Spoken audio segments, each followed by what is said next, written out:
we are now going to take and measure our polymer samples. So we need to take our polymer sample. You can see we have a really nice polymer film here.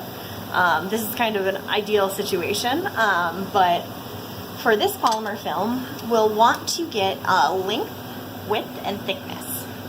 And so we have our calipers here, and we want to make sure calipers are 0. Whoop, not there. There we go. Then we get our thickness. So this is 9.21 millimeters. Our width, which is 1.0 millimeters. And then the length actually is going to be measured by the instrument since we have a 0. So to load our sample in, I'm going to just, since I don't have a lab notebook, remind myself 9.42. Yep. Okay. We're just going to open the clamps ever so slightly.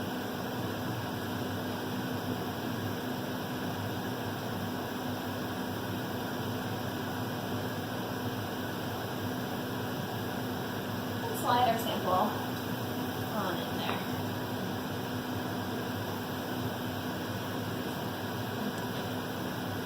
And most ideally you will have tweezers available to you, but the tweezers I found are large and not very delicate.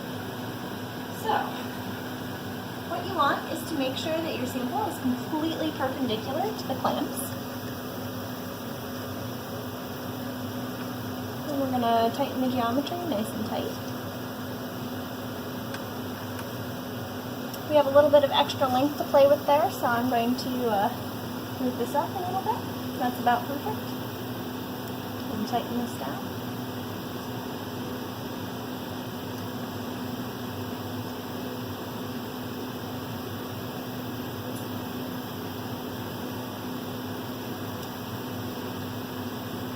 You want these nice and tight just so that there's no slip.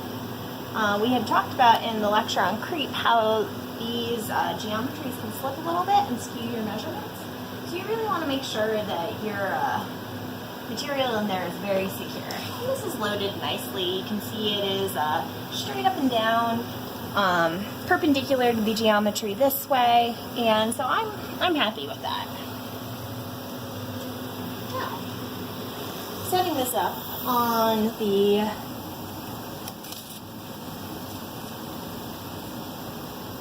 computer, we can see our gap is at 19.1 millimeters. And so we now can put in our measurements. Thickness was 4.2, or width was 9.42, and then thickness 1. Yep. It's only one I remember. It was an easy one. It was a good one. I was very, very pleased that it was easy to remember. Okay, so we have that. Now we need to come into our experiment. And I believe we have a template set up.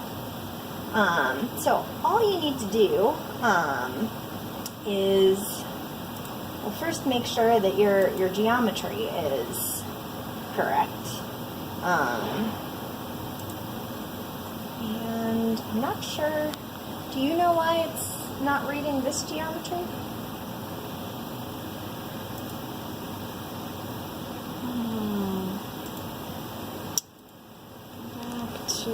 Can you go back to the experiment tab? Right here. Okay. Hit this. This still thinks it's in DMA compression mode. Oh dear.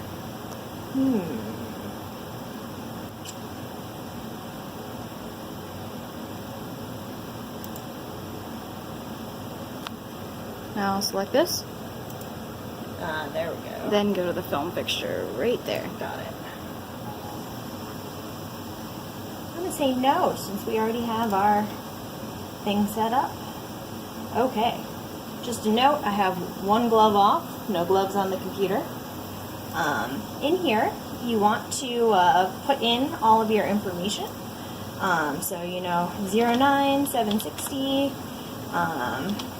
test sample. And notes. I believe Annie slipped me some of the block copolymer. Yes.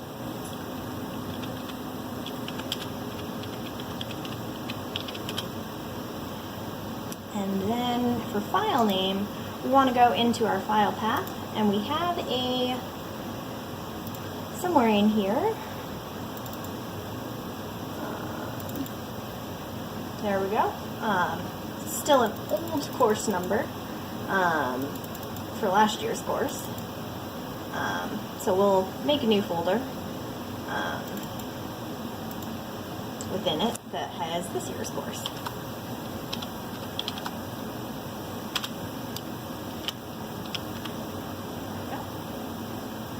So this is where you'll be saving.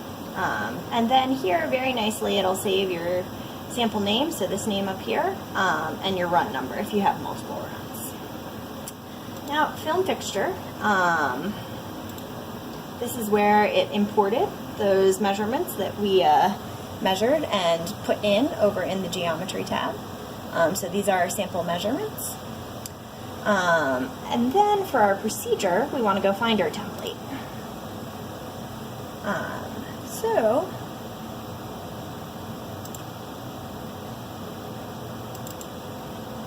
here we go.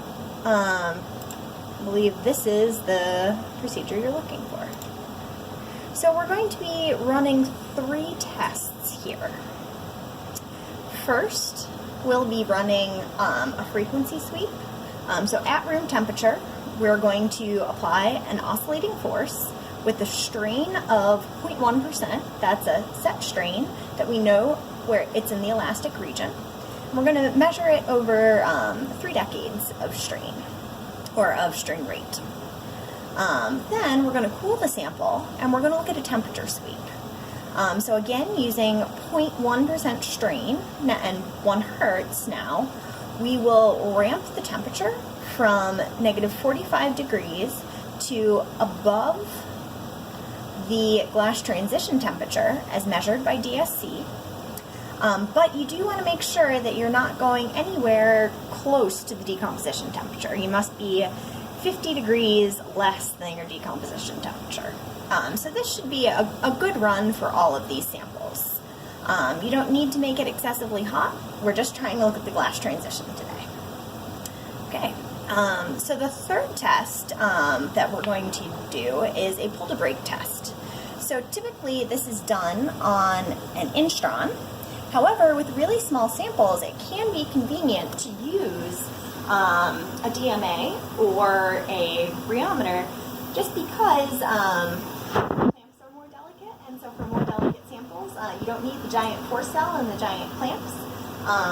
This instrument will do measurements for you on your nice small research grade samples. Okay, so once you have all of this, you can see we checked all our steps. They're all good. Pretty easy to load it in. From here, we just want to hit start. And there's one thing as we get started that I want to show you. So we'll wait for this just for a second here.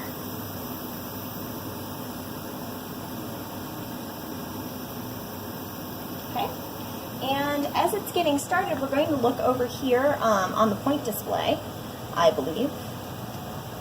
It's going to show it there. We're going to be, oh, yep, there it is. We have our oscillatory force. And so we talked about in class how stress will lag the strain that we apply because of the viscous nature of the material. And so you can see here our curves look really nice, like we want them to, but you can see there is that slight offset there. And if we look over here, we can see the evolution of our storage modulus and loss modulus, or flip those, storage modulus, loss modulus. And so I like looking at this curve just to make sure that I'm getting a quality measurement. So if this sinusoidal wave is really noisy or weirdly shaped, the instrument's having trouble measuring your sample, and so you'd want to reconsider. But this looks like it's set up and running correctly for us, so we're just going to let this go and we'll work on the data analysis later. Alright, so hopefully that was a good overview of how to use a DMA for analysis of these polymers. And I'm looking forward to doing this last lab day in class with you guys. Thanks for your attention.